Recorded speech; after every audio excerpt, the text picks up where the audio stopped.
जय हिंद साथियों। फाइनली मोदी जी विदेश यात्रा पर निकल गए हैं, वो भी लंबे टाइम के बाद में विदेश यात्रा पर निकल गए हैं। राहुल गांधी जी भी विदेश यात्रा पर निकल गए हैं, काठमांडू घूम के आ गए हैं।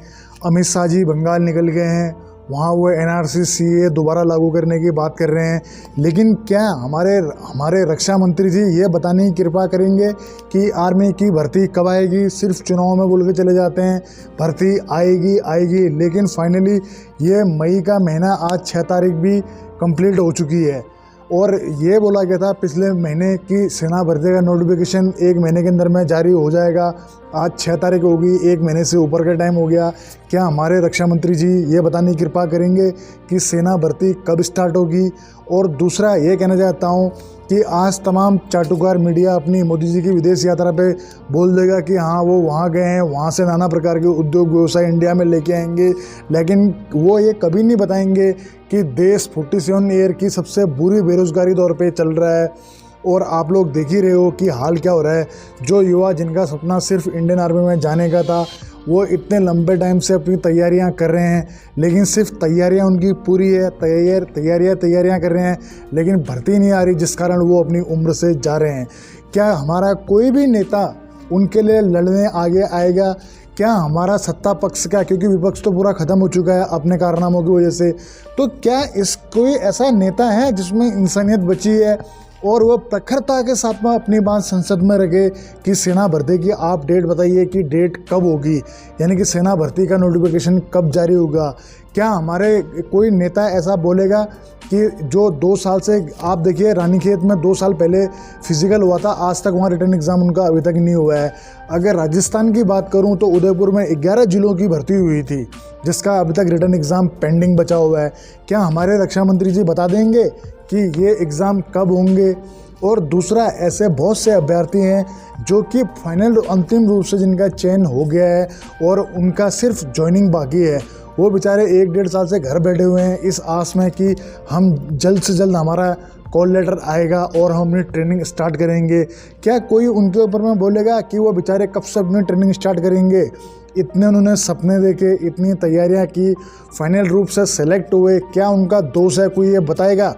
और ऐसे माँ बापों का कौन जवाब देगा जो अपनी आजीविका में से अपना हर चीज़, खुशियों की कटौती कर करके पैसे बचा के अपने बच्चों को डिफेंस एकेडमी में भेजते हैं ताकि उनके बच्चे की कोई कमी में कहीं से भी कोई प्रॉब्लम ना आ जाए, और उन माँ बापों के उन सपनों का, उन बचत पूंजियों का जो अपने बच्चों को डिफेंस एकेडमी में लगा के वो बर्बाद हो चुके हैं, उनके ऊपर में क्या कोई बोलेगा? ये तो कोई नहीं बोलेगा, क्योंकि नेता जो हो चुके हैं हमारे, बिल्कुल वो सिर्फ आज का जो दौर चला हुआ है सिर्फ घोषणाओं का दौर चला है। आप बस बकवासबाजी कर दो, आप घोषणा कर दो कि हाँ मैं ये भी कर दूंगा, वो भी कर दूंगा, लेकिन ग्राउंड रियलिटी पे आप कुछ करो मत। बस ये तो चल गया आजकल का ट्रेंड, बोलने वाला कोई है नहीं, कहें तो किससे कहें।